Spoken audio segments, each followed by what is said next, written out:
Building Committee meeting will be in order at 7 o'clock. I believe everybody, the agenda has been circulated. Everybody has seen the agenda. As an item 1A on the agenda, I'm adding the fact that we have a new member who was appointed by the selectmen last night, Steve Rackerton, who is replacing John Moen, who submitted a resignation a couple of weeks ago, was accepted by the Board of Selectmen last night, and Mr. Rackerton was appointed in his place. I don't want Steve to get a big head out of this, but Steve is, he worked on the Town Hall Building Committee some years ago. He and I worked together quite closely on the community center in the last couple of years. Steve still spends a good portion of his days at the community center. And I appreciate his willingness to step up to participate in another town building project. Steve has agreed to assume the duties of the clerk of the committee, formerly held by John Moen. So at this point, I would accept a motion to our nomination to make Steve the clerk to the committee. I'll make a motion. So moved, Mr. Chairman. Okay, there you go. All in favor? Oh, we got to do a roll call vote. All in favor, Paul Flaherty, aye. Bill O'Brien, aye. Andy Leonard, aye. John Westerling, aye. Show that unanimous action. All right, welcome aboard, Mr. Rackerton. Do you want to make a quick statement? I don't want your head to get too big now, you know. No, I just need to ask for the purposes of the minutes. The person that shows up as MK, I just need your name for the minutes. I don't know who you are. Sure. I'm a resident in Upton. I'm Marie Kitchen like the room in your house. So I believe it's 7 Mechanic Street. Am I right, ma'am? Yes, sir. All right, we'll dispense with the minutes for now. Steve and I are still working on trying to put a couple of more together. Mr. Kirby is not with us tonight. We have representatives from Weston Sampson and Tony Westbire, and Matt Sturts is going to take over the position that Mr. Kirby would normally occupy. So it's you got the floor and the screen as far as I can see. Thank you, Mr. Chair. Will do. Just share screen here and make sure folks can see it before I get started. Can everybody see the presentation up on the screen? Yes. Yes. Fantastic. Matt, before we start, Sure. Once we get to the end of this, will you forward that to me or the building committee? So Yes, if will do. Part of the record, please. Thank you. Will do. Absolutely. And that could be an attachment to the minutes if that would be your pleasure. Yeah. We have a presentation this evening, which I trust everybody has seen the agenda. This presentation will track the agenda, which will explain why on my next slide we don't start at number 1. So we'll begin with an overview with the OPM report, schematic design progress update, schedule and milestones recap. We'll talk briefly about the warrant language, and we'll confirm some details as much as we can about the upcoming town meeting presentation. Tony and I are going to collaborate on this presentation. The next portion of the agenda will be an architect report. I'll hand it to Tony to discuss a few things related to their progress on the schematic design. Following that, we have a section here on the agenda for discussion about the options 1 through 4 that have been presented previously. And at that point, we may discuss. We have the option, since it's on the agenda, of voting on that if we are ready to do so at that time. We'll leave that to the chair's discretion. Then following that, we have a discussion section for the to talk about our public outreach efforts, as well as preparation again for the fall 2025 town meeting. So that the portion of our presentation that talks about the town meeting and the preparations for that are on a slide that is later in this presentation. So we'll talk first about the schematic design progress updates since the last time we checked in here at the building committee.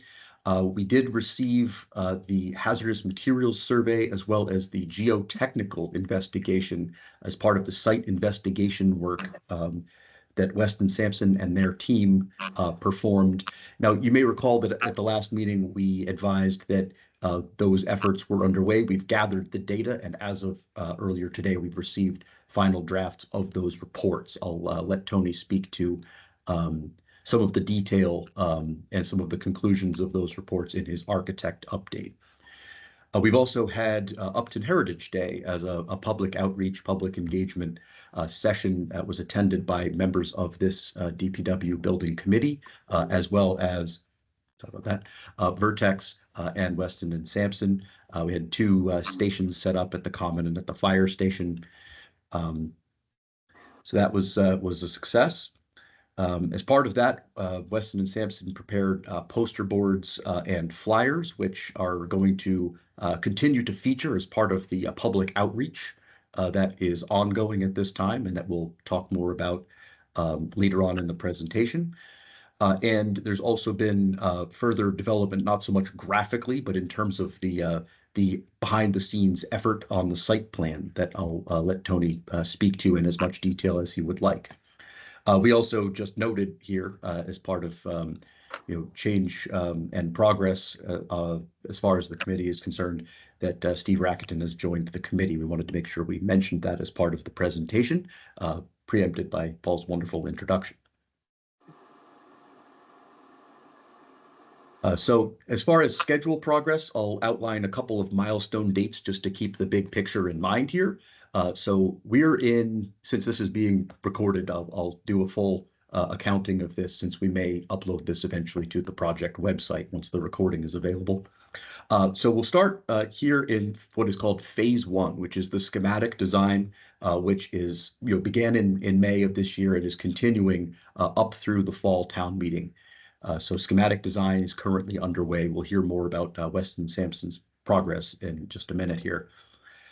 Part of what we're engaged in now is the public outreach in the lead up to the fall town meeting, November 4th, where we are going to be making a request for what is called the phase 2 funding. That's the design effort to take the schematic design and make that into and advance that to biddable documents, do pre-qualification to establish our bidder pool, and essentially set the project up to move forward should the full project be authorized at the Springtown meeting in May. So then, pending a successful outcome at the November 4th fall town meeting, we'll begin phase 2, which is design development, developing the construction drawings to a higher level of detail, as following that, construction documents, where we create a set of biddable documents that a contractor could look at and put a price to when the project goes out for bid. The abbreviation PQ is for pre-qualification, which would be a spring 2026 effort, and that involves any project with a estimated construction cost of $10 million or more is required to pre-qualify to make sure that you have to establish a pool of competent, responsible, and eligible bidders for a project of that type. And so Vertex will lead that effort alongside both the town and Weston and Sampson in the spring of 2026. We also, during this time, would be, once we sort of know more detail about the project, getting into the permitting of a project and making sure that we pass all of the regulatory requirements of a project at the DPW site. Following the fall town meeting and moving into phase 2, community outreach we envision will continue, all throughout, leading up to a May vote for the full project construction funds.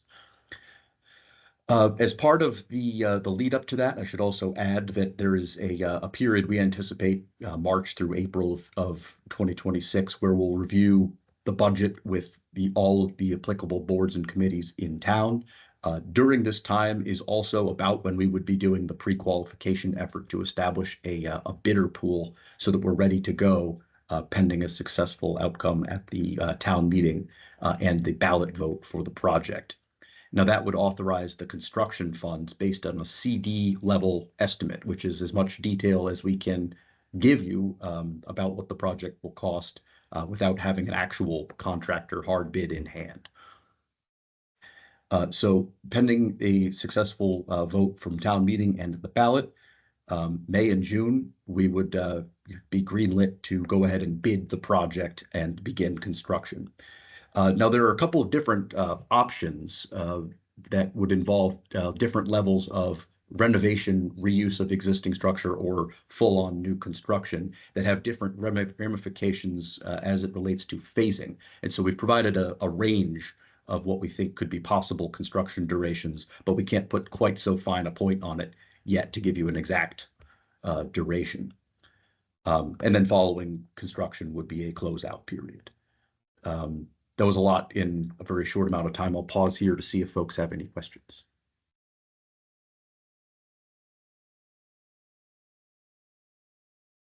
Paul, you're muted if you were going to say something there. Yeah, I went to this.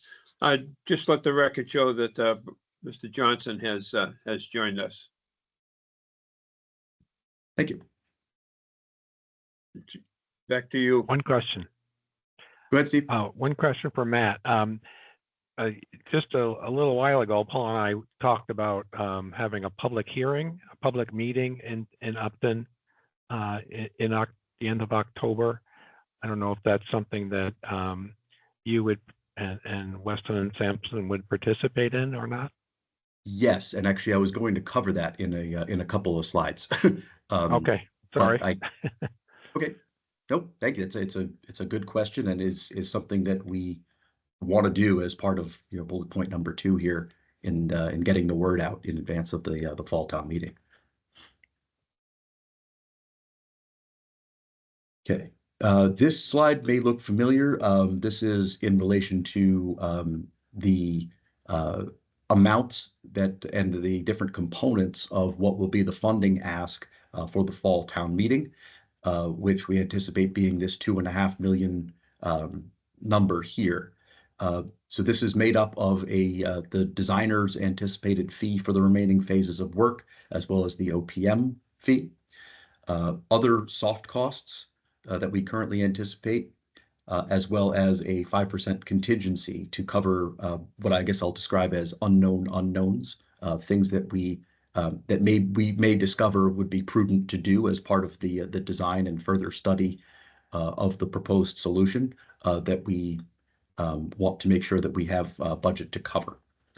And it's my understanding, Dennis, that the warrant language incorporating this funding ask is being finalized on, I think you said October 20th. Is that correct? Correct. Excellent. So I just wanted to share this and make sure that we had done this just so folks have a record of what makes up this funding ask. And that the warrant language is being finalized by the town. Matt, could you just throw in, if somebody doesn't know, what the other soft costs, what's included there? Sure. So soft costs, I'll say generally soft costs are, we have what are called hard costs, which are the general contractor and the electrical contractor, the plumbing, things that go into actually constructing the building. And other soft costs are things like building commissioning or other designers or specialists that aren't covered under your architect's base fee, but that are ultimately design professionals or other things that go into constructing a building. That also can cover things like furniture, fixtures, and equipment, things that if you were to take the building and turn it upside down, they'd fall out. there are components of a construction project that are not directly related to constructing the brick and mortar of the building. So that's, we lump those together as we call them soft costs as a category, just because they're many and varied, but we do want to make sure that we do account for them. Thank Did I you. answer your question? Yes. Well, I knew the answer. I just, I just wanted to be sure everybody did. Sure. Okay. So that was about warrant language. I think my piece about the town meeting presentation is a slide that is later in this deck. So for now, I think this is item 4 on our agenda. I do want to turn it over to Tony for a status update as part of the architect's report in this evening's agenda. Okay, thank you, Matt. Matt indicated, and as Paul indicated at the beginning of the meeting, my name is Tony Westpizer, and I'm with Weston and Sampson, the architect for the project. We did provide a geotech report that went out this morning, and really it was pretty standard. It's a pretty typical site. No surprises. It's good ground for the building that's being proposed. There's just one piece of it that I want to clarify. The report did include some notes that there was some existing fill material that was encountered in the borings that we did. Those fills were encountered out at the periphery of the site.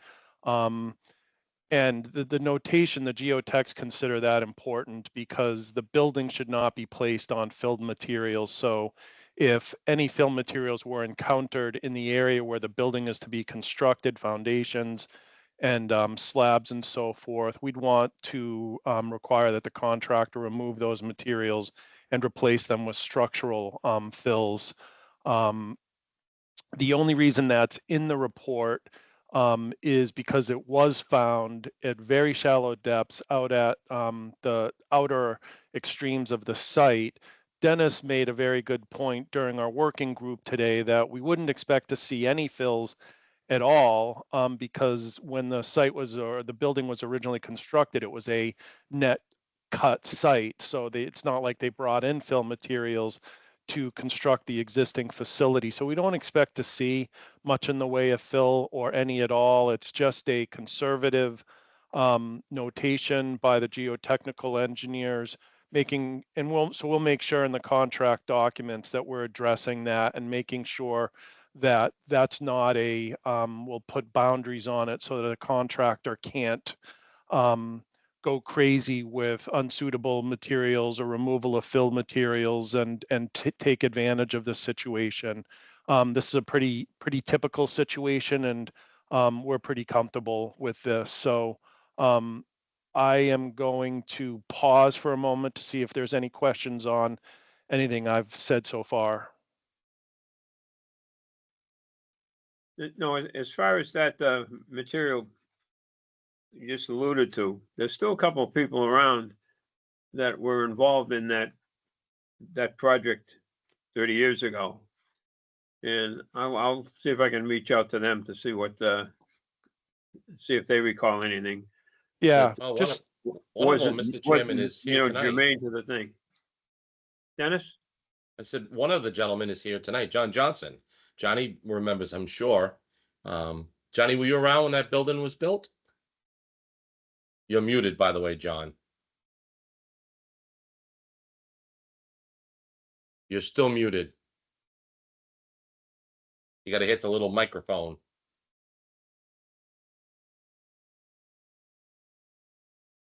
I think his microphone actually is off because he wasn't muted, but it wasn't generating any sound. John, Yeah. John, we still can't hear you. Lips are moving, but nothing's happening. Where's your volume on your phone, on your mic, John?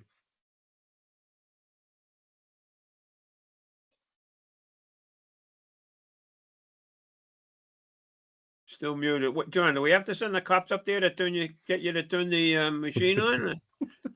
Johnny, when you look at your screen, you should see up the top, it shows a little camera and it shows a little mic. Just click on the mic, make sure it's on.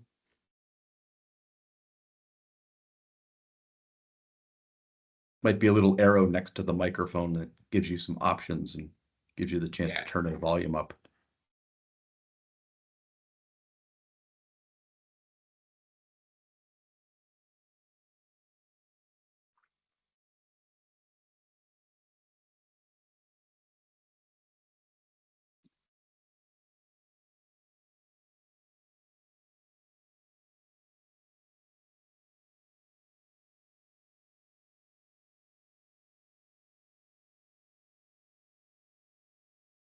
I guess we're gonna pass on this subject. I was gonna say, you want to call him and walk him through this? I think we'll just, I wouldn't, it's not that important. Yeah, I would like to emphasize that we don't consider this to be any kind of a hurdle for the project. The deepest that we saw fill materials was no deeper than 2 feet. And again, it was out at the periphery of the site. And we don't anticipate this to be an issue. This is something, we're very, very early stages here, and we have plenty of time to talk with John, Mr. Johnson more, get his insights. And if need be, if it's something that that there was lingering concern on, we could do some more test holes out there. I don't anticipate this is going to be anything of an issue.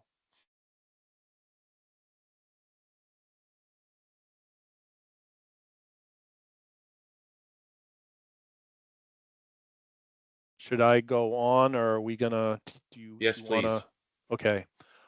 So it's not a bullet item here, but Matt did mention that we completed our hazardous building materials investigation report as well. The 2 biggest things we're looking at there are asbestos and lead. We did take a number of samples for asbestos, and of all the building materials that we sampled, there was none containing asbestos. So that's good news. Similar lead, we did grab some paint chips, and none of the paint chip samples that we collected came back with lead greater than the 0.50 lead requirement. However, OSHA, there's not a problem with lead, but OSHA for the construction workers considers any detectable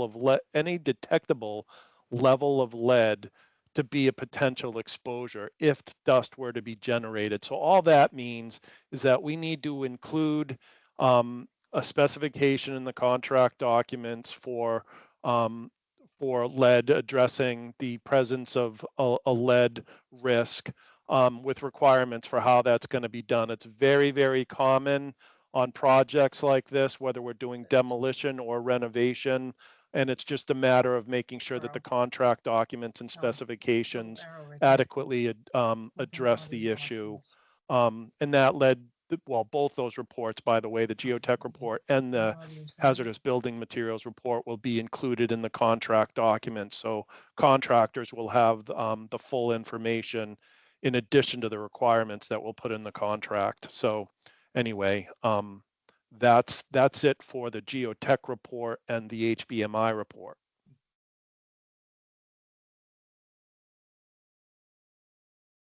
John, I thought I might have started to hear some audio come through from your end. Can you hear me now? Yep. Yeah. Okay. Raise the flag. Raise the flag. What location on the site did they find that, Phil? So Johnny, it was out back. It'll be one test pit was over by where the we keep the Granite? no, the other side where we keep the wood chips. Oh, really? Yep. So there was one there, and then there was one. It'll be over towards where we generally set the spreader screens on the banking, right there. It's in that area. Okay. And it was shallow. It was within a couple feet. So it could have been just fill when they were leveling off the area. But Yeah, when we dug those, we put those in a few years after the bins that are over there. yeah. I'm assuming when we dug that out, it's probably how it got there. And how about over by the wood chips? How do you? Nothing rings my bell over there. We didn't dig over there for anything that I know of. Okay. I know that if you come up towards the trailer more, there's the septic system, and there's Yep. probably an over dig area right there. You know Well, what I mean? yeah, that's a very small system. It's a, Yeah. yeah, it's a very small system. Although, like I said, they're really shallow. They're within Yep. 2 feet, so that's not the kind of thing I think that would raise any concerns. Everybody agrees. We just wanted to see if we could get the back information on it, and I know you were around when that happened, so Yep. thank you. Matt, did you want me to continue through these bullets? Sure, and as much as we're prepared to address them. Yeah, well, that's a good point. The site plan options, that's an item on the bullet here, obviously, but during the working group meeting earlier today, we discussed that we've run through options 1 through 4 already, and we're not necessarily going to take the committee's time running through those again this evening. So if it's okay, I'll move on to the next one. Does that sound okay, Mr. Chairman? No problem. Go ahead. So the next one is the ongoing study. There's a question regarding the cost difference between renovation and new construction. That is an item that we're not really prepared to get into. I do understand that one of the members is looking for some definitive information regarding what that cost delta would be, and we're going to need to do some additional work to provide the level of information that we think is being requested. So we're not really prepared to get in. We can talk about that, but we don't have any definitive numbers at this time as to what that cost difference is. When do you think that might be available? Well, we talked about that today, and the level of the level that we think is being asked for, we think we need to get into some design. It's going to be a few weeks out. We'll have to evaluate that existing building, what weight the steel is, and the existing steel, to what level it might have to be supplemented.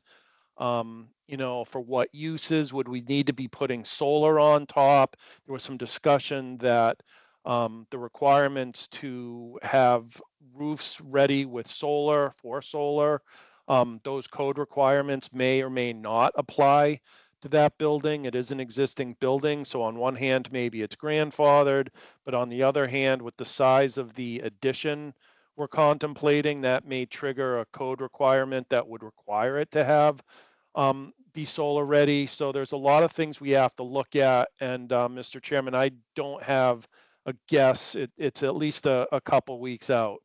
All right, no problem. Because All right. we still haven't come up with a final decision on how much of the old building we're going to incorporate into the new process. So Right. this is just kind of trying to answer Dan's questions really about keeping the old building. Okay. Assuming there's no other questions or comments on that, there's a bullet here about the SD plan set. That's the schematic design set. That's just an indication of what we'll be including in the SD set. We'll have some civil plans, the existing conditions, the site layout, high level preliminary grading and drainage plan. Then for architecture, we'll include floor plans, elevations, some code sheets, and then we'll also provide industrial equipment, which really is a layout in primarily the maintenance area where lifts are, overhead fluid distribution reels, and vehicle maintenance equipment. And there'll also be some industrial equipment in the shops, we would imagine, so we'll be laying that out as well. So those are the actual, and then the phasing plan. If we do need to do phasing, we will provide a plan depicting what that phasing would look like. So those are the actual plans. The schematic design package will also include narratives. So we don't really provide plans for mechanical, electrical, plumbing, fire protection, even structural. Rather, what we do is we provide narratives. These are narrative explanations of what is anticipated for HVAC systems, how many of what type, fueled how, where they'd be located, and same thing for plumbing, electrical, and fire protection. And then when the SD, the schematic design package, is completed, we'll package that up and send that to our independent estimator for a schematic design estimate. And then the final bullet on this slide is just indicating that we'll be meeting with the planning department, zoning, the conservation staff in preliminary meetings. Matt indicated that we'll be doing permitting. In an earlier slide, that will be a stage throughout 2026, the early part of 2026. But we'll have preliminary meetings with those departments to talk about what our interpretation of the zoning, the different bylaws that are applicable, including zoning, but all of the bylaws, to make sure that our interpretation of what's required, that those folks agree, and that we're all on the same page with as far as what's required. We anticipate that process often involves informal meetings with those bodies in advance of going before them to Yeah. seek formal approval, just because we find that they really appreciate when they're looking at it to render an opinion on approving it. We find that if we have a chance to get in front of any questions that they may have first, that they really appreciate having the option to preview it, and that they're not seeing it for the first time in a formal setting.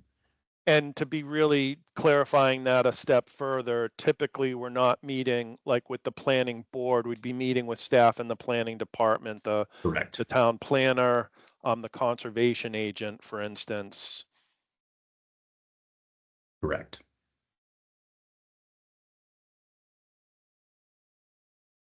Anybody have any questions so far? Okay. Carry on, sir. Okay.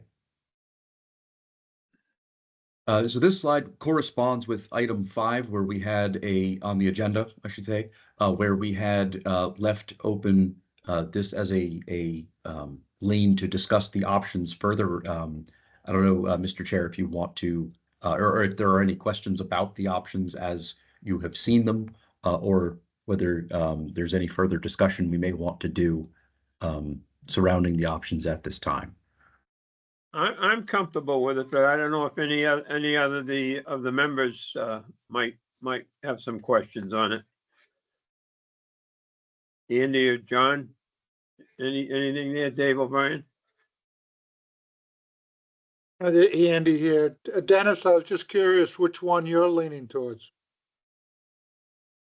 Number 3 was the one that was, in my opinion, the most advantageous. Well, it hit all the areas that we were looking for visibility from the front office, so we could keep track of people coming onto the site and things being delivered to the site. It put the salt shed in our plain view and up close where residents could come in and they didn't have to drive all over the place. It allowed for 2 areas to have a canopy where we could keep some items that didn't necessarily have to be in a climate controlled facility, but we certainly want them out of the weather. And those 2 areas could certainly be future expansion places. So out of all the things that we were looking to achieve, option 3, I'm sorry, was the one that hit the most. Thank you. And I don't have any questions, Mr. Chairman. Thank you. All right, Dave O'Brien? No, I agree with Dennis. I read them all. no questions. Dave. No questions. All right. I guess we can pass on that slide. Okay. And just to back up on your bullet point number 5 here on the agenda, we're not in a position right now. We're still examining what options we are going to go through, and the question about reusing more of the current facility, we have to get that. I think we have to get that answered before we can make any final decision. Right now, the vote at the town meeting is just to get the construction documents. It's not voting on construction or what the building is going to look like. It's getting all the information we need leading up to that. So I don't see the reason for any vote on that tonight.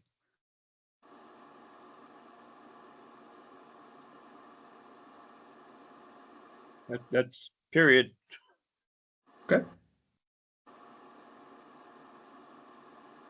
We'll move then to item 6 on the agenda, which was about our community outreach efforts, which we are currently underway with. This notes that the Heritage Day outreach and public engagement was Saturday, the 27th of September. We had 2 tables set up at the Common and at the fire station with poster boards and flyers that Weston and Sampson helped produce. And those deliverables can live on as part of continuing public outreach. I think, Dennis, you mentioned that you may want them at both the town hall and at the community center as permanent locations as part of continuing to reach out to the community about the activities and the project. Yeah, speaking at our working group earlier, JP offered to drop them off with some easels. And I think that setting them up at town hall and setting them up at the community center will gather some attention and spark some interest, and maybe we'll have some communication with some of our residents early. Mr. Chairman, if I may. Yes. So the Bloomer Girls have their first weekend. I think it is before the town meeting. I'm not positive, but they have their vendor fair at The BVT thing is November 4th, November Okay. 1st. All right, yeah. So that's something else that we could stand at if you wanted, as far as community outreach. We gotta find a place to do it and somebody to do it. And I'm having knee replacement surgery 2 days before, so I don't think I'll be able to do anything there. Well, I probably can get us a spot there. My wife is part of that committee, and she's part of that event with the Blue Girls. I bet I can get us a spot, and I would man it. That works. Sold. Right. I'll work on that. Very good. We also mentioned, and I think, Steve, it was your question earlier about a presentation at the community center last week in October. That was something that we discussed briefly at the working group earlier today, and we'd be happy to assist with. So I think our thought on this was to get, it was twofold. One, it's going to be an outreach to the community to give them an opportunity to come and ask questions ahead of time. And 2, it's going to give us a dry run on our presentation for the floor on the 4th and give us some kind of a gauge or an indication of the kind of questions and responses we're going to get from the public and allow us to sharpen up or be better prepared for that meeting. So I was hopeful that we could reserve the big room, the great room at the community center for the 29th and set up an evening. And obviously we'll need to have our presentation put together by then so that we can run through it for the audience.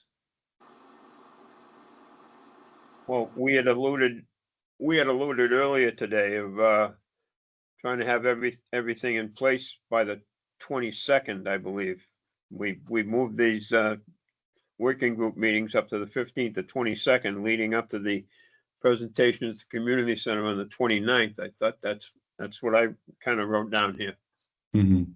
The idea would be that the 15th would be for sort of workshopping the Yes.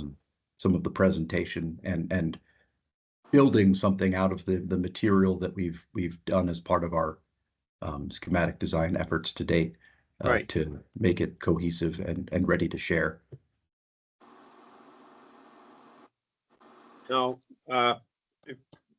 put something else out there, and I know Mr. Rackerton has many irons in 5 different fires here, but Steve, when we went back to the community center, we had that session where we made frequently asked questions. I think we came up with 5 or 6, maybe more, basic questions and or basic answers to questions that people put onto the chat box. I don't know if there's time enough to do that here. I know you have a lot of things going, and I mean, I can't do it. I'll I admit think that. when we did that for the community center, we used the town's website as a vehicle for disseminating the ability for people to ask questions and to provide answers. We could try doing that again, although I don't think that enough people in town pay any attention to the town's website anymore. A better way to reach voters in town would be to post questions or post the ability to ask questions of the committee and then provide answers on a Facebook group that we could either start or use an existing one. I think you'll get many more people responding and asking questions that way than if we did it on the town's website. Well, I totally agree, but going back how many years ago it was, we didn't have the capacity. Those community bulletin things, Upton Moms and Dads too, and the community center and the Fuse group that we're involved with, they didn't exist. So there's much more opportunity to talk to the people that way. So I don't know how we go about that. My guess is most of the committee is not going to be involved in this. I hope they would be, but you know, you're the guru on that website. We can kick this around with Dennis the next couple of days if possible. Yeah, I mean, I think a website doesn't tend to be nearly as interactive as a Facebook group. A Facebook group, someone can post a question and whoever's going to be monitoring that group can answer, right away. Whereas with the website, it takes a lot more time because there's more stuff you have to do to respond to a question on a website. So I think discussing a website, some kind of a Facebook group, whether it's using Upton Moms or something else, would be a better way to communicate. Because most of the people that, when we had that meeting with the Board of Selectmen a couple of weeks ago about communicating with the town, the residents about what's going on, the older people like you and I perhaps don't pay as much attention to Facebook, but the younger people that are going to come out, hopefully, to the town meeting and vote on something like this, they really do. And you're not going to get their attention if we restrict this just to the town's website. So we need to figure out a way to get it to a much broader audience so that hopefully we can get more people to at least come to the town meeting to ask questions. And again, we can do the, you have the Bloomer Girls, you have the men's club. I wouldn't mind. I'd go to one of those and just say, hey, this is what's going on, And of course, we have our Fuse group. I'm not so sure that anybody in that group might be overly receptive to hearing how much this is going to cost, but yeah, I suppose, we could do it. Yeah, I mean, when we were at a similar point with the community center, we did spend a lot of time talking to as many groups in town as would listen to us, including the men's club, including, the Council on Aging, including, lots of other groups. We have the parents group at the Memorial School. So.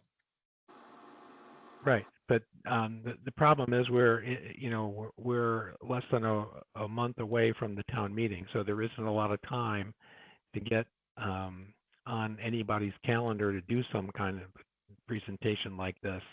I think if we do have this discussion on October 29th, it needs to be broadcast on the town's whatchamacallit, on the town's YouTube page? YouTube channel, and we need to do a very good job of advertising the date and the topics that are going to be discussed. So hopefully we get as many people coming to this as possible. There just isn't a lot of time between now and the town meeting to do a lot of publicity about what's going on with this project.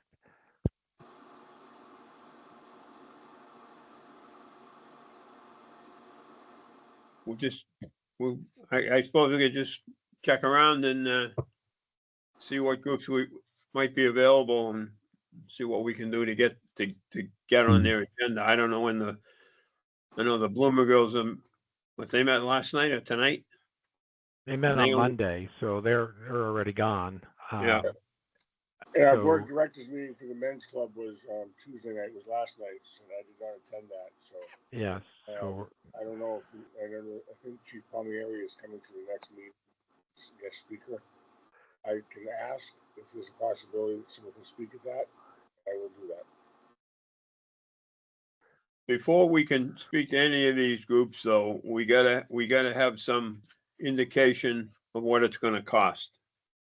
So it's no sense going out there, because the first question somebody's gonna ask is, how much is it gonna cost me? So these are things, should we be successful with this at the town meeting, we still have a lot of time to go out and, try to promote our position, advertise our the project, and see what get information out there.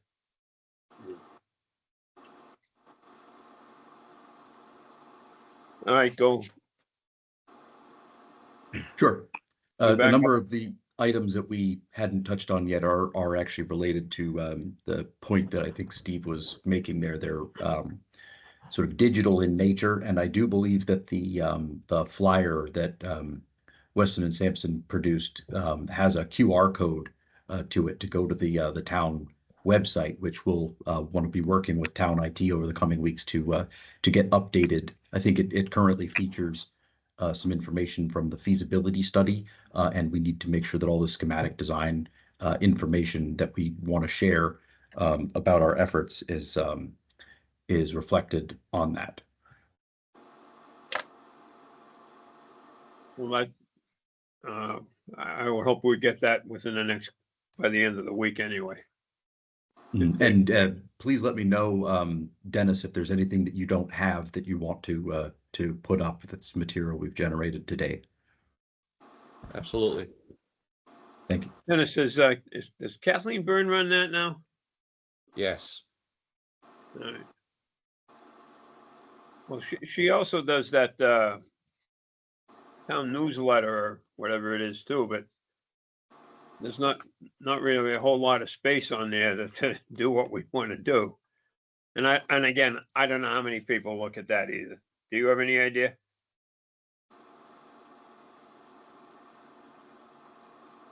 Dennis? None. No. All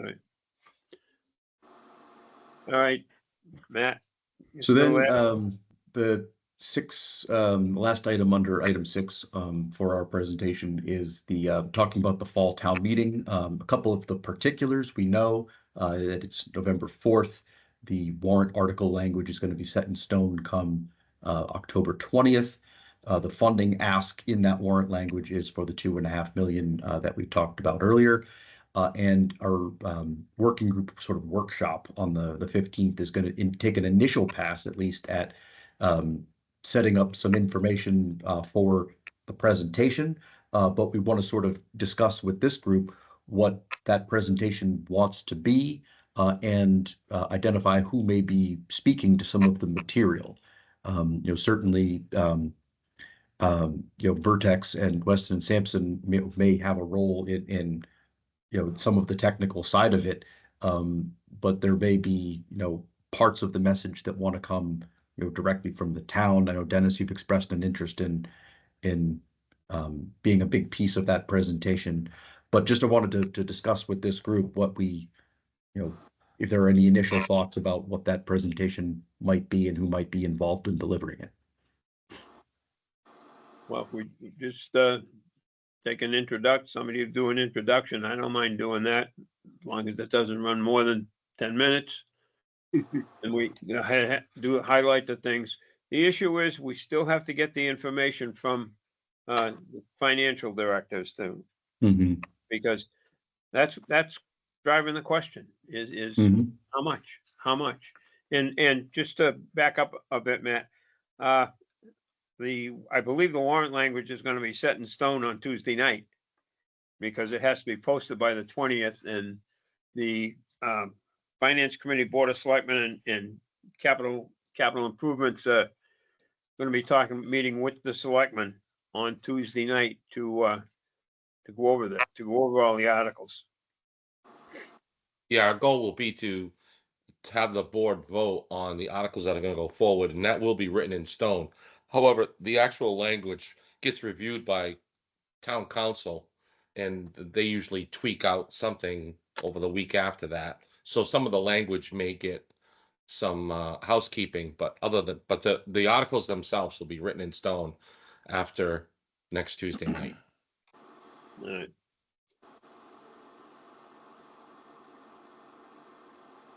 Other than,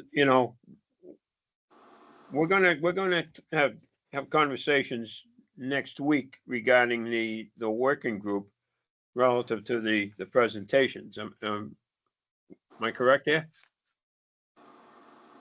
Yes. So we could, we have that to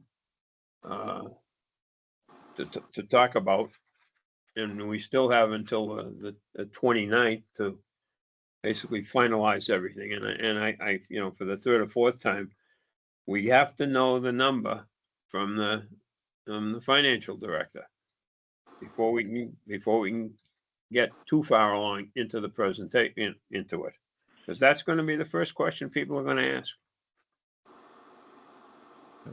I have quite a few meetings coming up with Kenny over the next. Well, I have one this week, and then I have a couple next week, so I'm pretty sure I can get that buttoned up.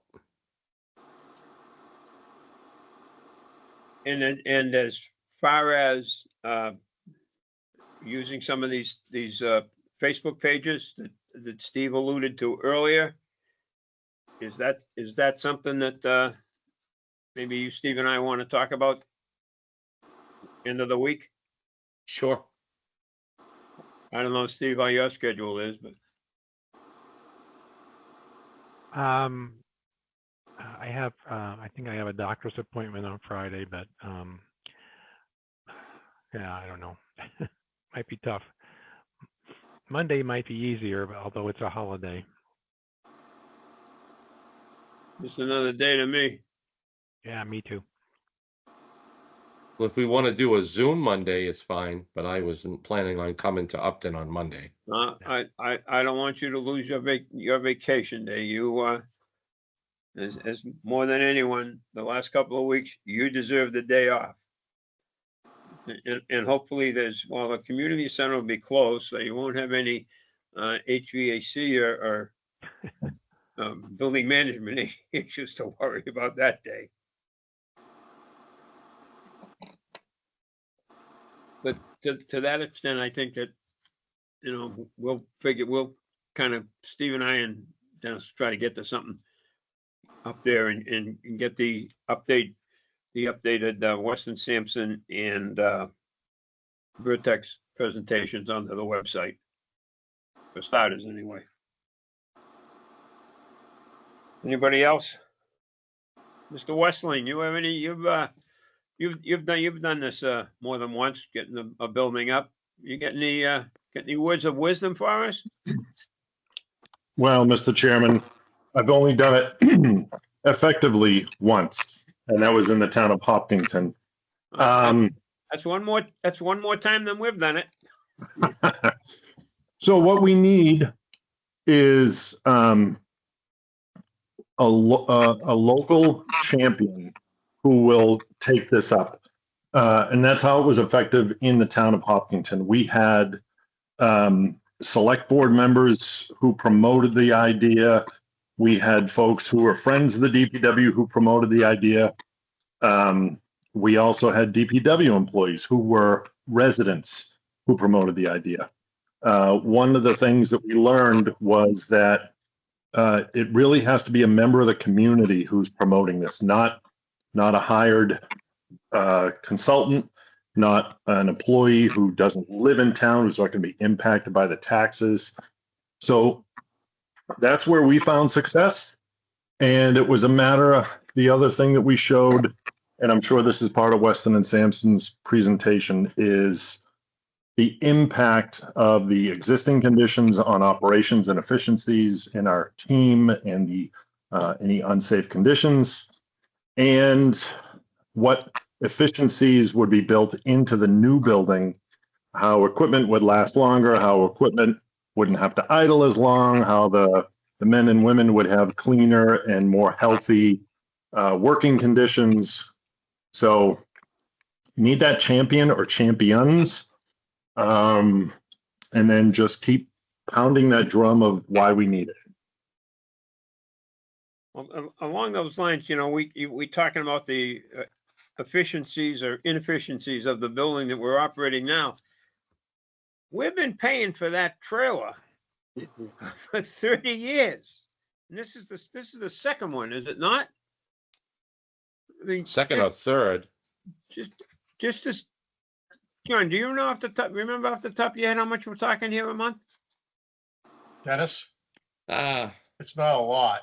it's like 16 grand a year, something like that. 16, 18,000 a year, somewhere along that line. For 30 years. Yeah. You're right. For 30 years. To that point, perhaps part of the message is that we have to account for the fact that there is a cost to doing nothing. In addition, I mean, there's going to be a cost for the building project, but that there's also going to be a cost for doing nothing that is not insignificant. And that's one issue there that we've just identified, but there are several other things that are, ongoing maintenance costs for the existing facility that, we need to make sure that the cost is not zero no matter what we do. And no matter how you put this off, eventually you're going to have to put a new building there. The fact that you're going to need a new building is not going to go away. All right. And look at, yeah, how much would we, if we had carried forward to this last 4 or 5 years, or how many years we first looked at it, we'd have something there now, and we probably wouldn't be talking anywhere near 28 to 33 million.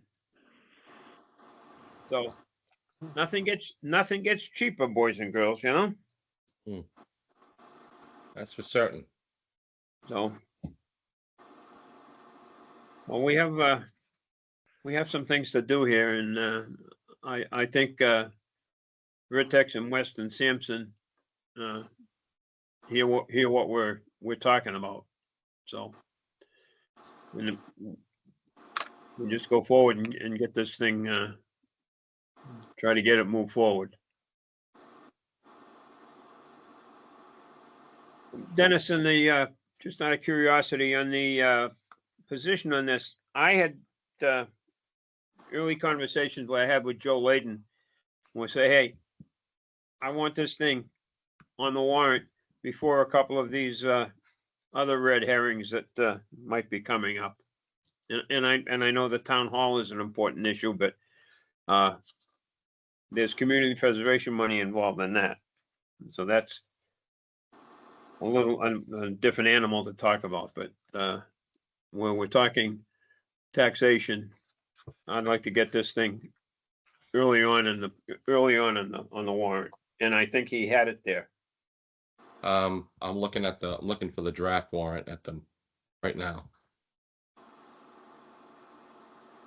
Specifically, I said, this has to be in front of Holy Angels. I think this is the first, I think it's the first one we do. All right, well, I'm looking. all right. While you're looking, does anybody else on the committee have any comments, questions? Andy Leonard, No, I'm questions? good. John Johnson, Oh, I'm good, Paul. Dave O'Brien. I think we've covered everything I was curious about. All right, Steve Rackerton? My question would be, do we have another meeting scheduled separate from the working group? Yeah, that's the next question. Okay. And that's the next agenda item, I believe. Sure. This was my last slide of my presentation. Shall I take this down? We'll move on to the next topic, Paul. You can. Okay, great. Thank you. Stay to that side.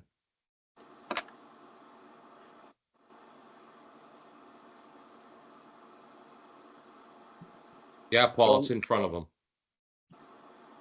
Okay, all right. You lost me for a second there. Yeah. Next steps, when are we gonna have a next meeting of this committee, Dennis? I guess We got a working group, what, the 15th? Correct. we Yeah. have the working group, the 15th, 22nd, and the 29th, and 15th and the 22nd. What I wrote down today. Yep, we do. What's the pleasure of the committee, really? I mean, Well, we gotta get Dan's questions answered. yeah.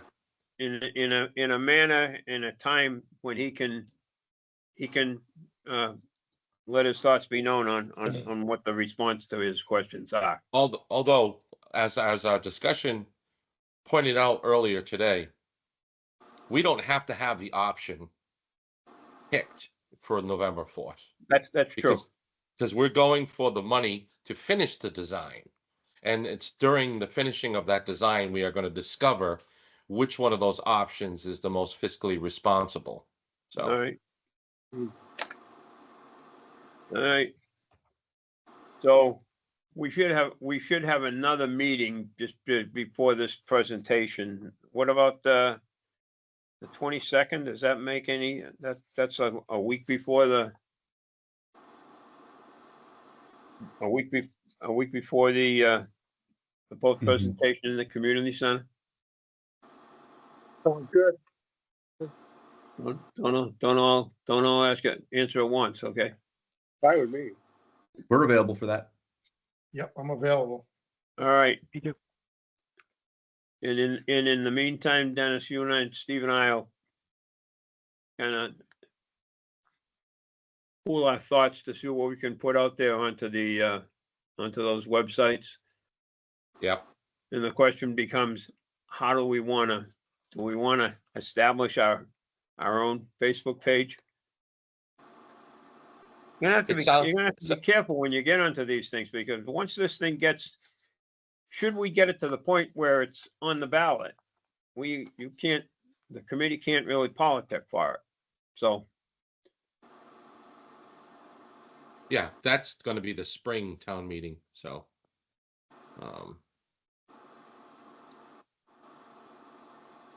John Westerling, are you around this week if I send you a text and see if you're available for your comment about your advice about the champion of a citizen has intrigued me. I have a couple other questions I might want to follow up with you. Yeah, absolutely, Dennis. And in our case, the champion was the chair of the Capitol Building Committee. Okay. But yeah, reach out to me anytime. Great. Thank you. You're welcome. Off the subject, John, what the hell are you doing on Shrewsbury Street up there? Relining the pipes? Mr. Chairman, we have a 4 to 5 foot diameter, 100-year-old brick-lined sewer pipe that we have been putting in a structural liner. Okay. Major project. I'm just curious. I was up there last couple of weeks, and I'm saying, what the hell are you doing here? So I know the guy to ask. I just got to get a hold of him. So, all right. Next meeting, gentlemen. We said the 22nd. 22nd. And that will be virtual. But when we come to the community center presentation, I trust that we will have some live presentation from Vertex and Weston Sampson, as well as at least the support from every member of the committee if possible. Yeah, Paul, I would just clarify, as Dennis has indicated, that's sort of a dry run of the presentation that we're going to start workshopping next Wednesday, the 15th. Yes. And, that will present at town meeting. That'll be a good place to give it a dry run. Yep. Mm-hmm. All right. Anybody else have anything? Nope. So, motion to adjourn at what, 8:08, I think it says. So moved, Mr. Chairman. We need a roll call vote. Paul Flaherty, aye. Leonard, John Westerling, aye. John Johnson, aye. Steve Rackett, aye. Thank you, gentlemen. Thank you.